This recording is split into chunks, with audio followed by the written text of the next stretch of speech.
Hello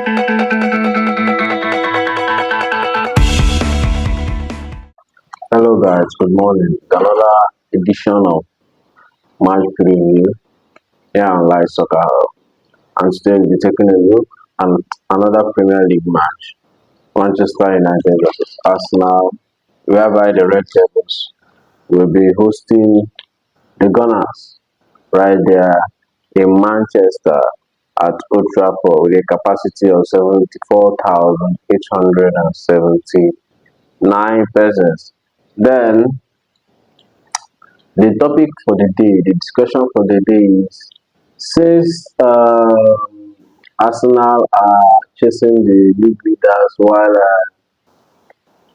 Man United is battling relegation to stay in a better position for the next season, where will the pendulum swing? Where will the match go? Who will be the favorites for the day? Who will the god of soccer favor?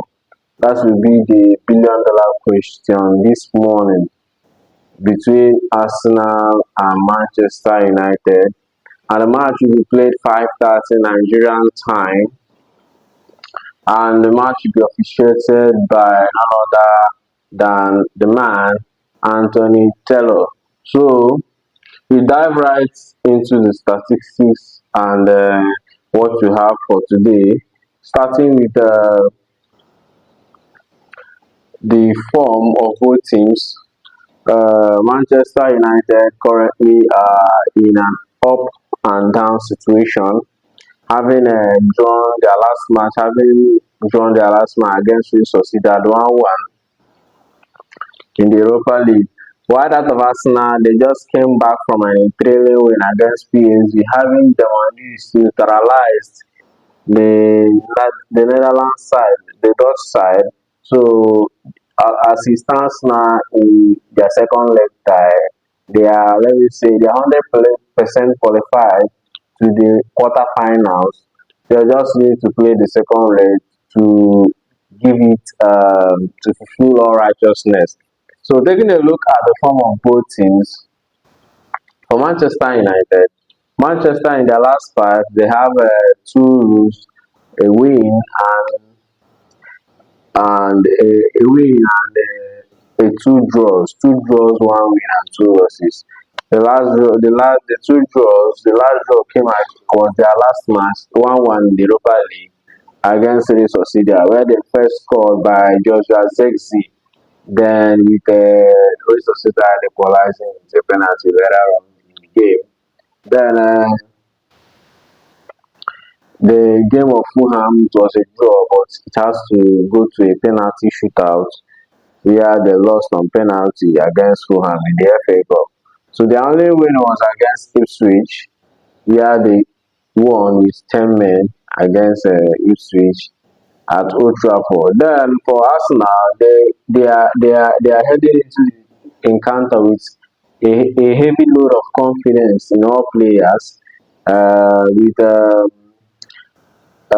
them scoring 7-1, demolishing and neutralizing PSG at their home ground, right there in Netherlands, in Holland. So they have two wins, a draw and two losses. They lost against West Ham and they also lost against Newcastle. And the only draw was against Nottingham Forest in the league. Then, while they won against Leicester City with a 2 goals, and their latest win was the biggest in their European history, 7-1 against PSG.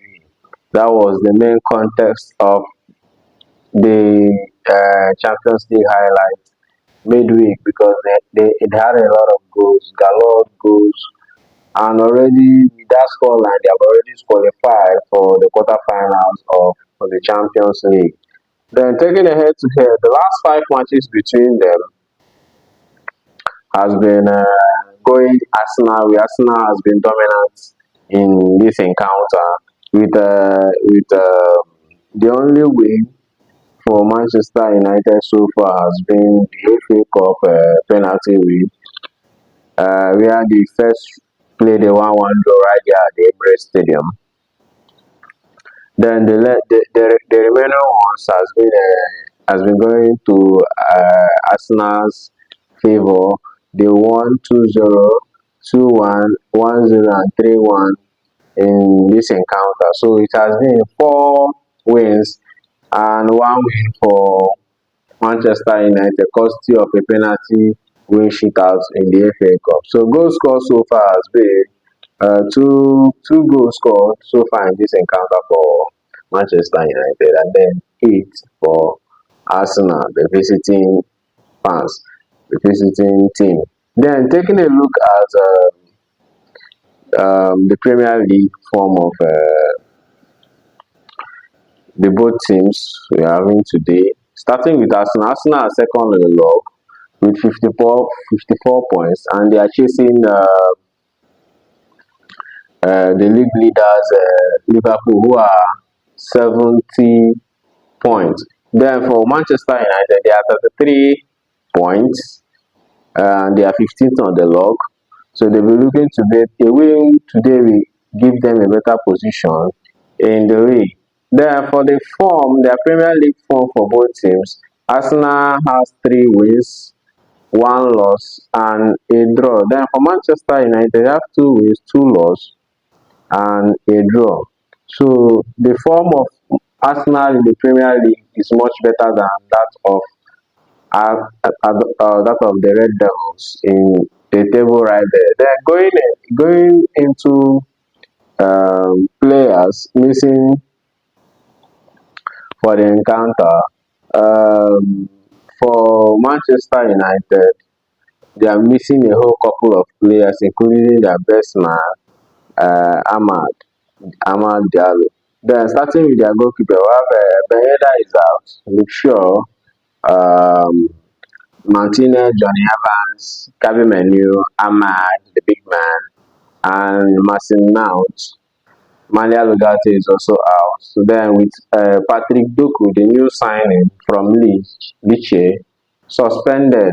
He has served one in the Emirates FA Cup against Fulham. So if he serves this one, it will remain a match to go for him to complete his Premier League red card suspension. Then for Arsenal, they don't have any suspensions, only injuries, and the injury list there is not long. We have just 5 players that are out. We have Kai Havertz, Gabriel Jesus, Gabriel Martinelli, Bukayo Saka, and Tomiyasu. The 5 of them are key players for Arsenal, and they are. But without them, Arsenal are still doing well. Congrats to that biggest win so far, and to their big shining light, Starboy, Ethan Waneri. Then for the lineup, predicted lineup for the both teams, Manchester United is expected to play 3-4-3 formation, while that of Arsenal is expected to play 4-3-3 formation. Then they're going taking a look at the players that are expected to start up for Manchester United. We have Andre Onana in goal, then Lenny Euro, Mattis Delight, Victor Lindelof as the back three. Then the 4 in the 3-4-3 formation with Diego Dallo, Bruno Fernandes, Casemiro, and Mazraoui. Then for the remaining 3 up front will be Garnacho, Ojland, and Zexi.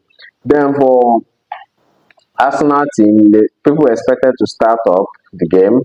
We have Califury, Gabriel, William Saliba, and Julian Timber as the 4-man defense.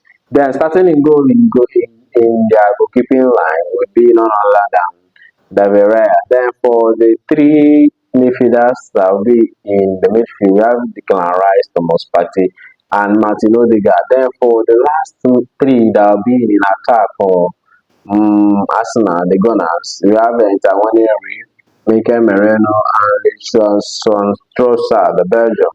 So they'll be the ones to lead the attack for Arsenal, predictably. If anything happens, Michael Arteta might decide to have a change. So far, we just take a listen to what the managers have to say in their press conferences. Shalom, guys. Just on Mikel Arteta, he he dealt with some like big players at Arsenal, had to get them out of the club and make some big decisions, and he's made Arsenal a big force again.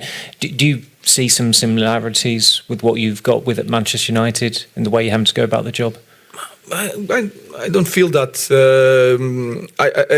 I will not have the time that Arteta had. I feel that it's a different club. We just need to survive, the players on Sunday and me during these games. I think it's a different club. I think in that aspect, the way Arteta dealt with that is an inspiration for everybody. I will not have the time like Arteta had. Can I just ask you about Chido, who you could come up against on Sunday? Just what were your emotions in the summer when he left? Obviously, he was a player, you had a young player, a lot to come in. Yeah, I wasn't too involved in that decision. Obviously, when a player decides that the best pathway for him is to leave, is not much you can do. Very unfortunate, because we want to keep, obviously, our players from the academy and to be very successful with the first team. But in that case, or with Aiden, we weren't able to do that. There was a sort of feeling at the time, I think, among some fans that young players maybe didn't have a sort of pathway. Do you think that now this season with Ethan Miles, that sort of perception has gone, and that there's proof that if you're a young player and you've got the talent, you can play in the first team?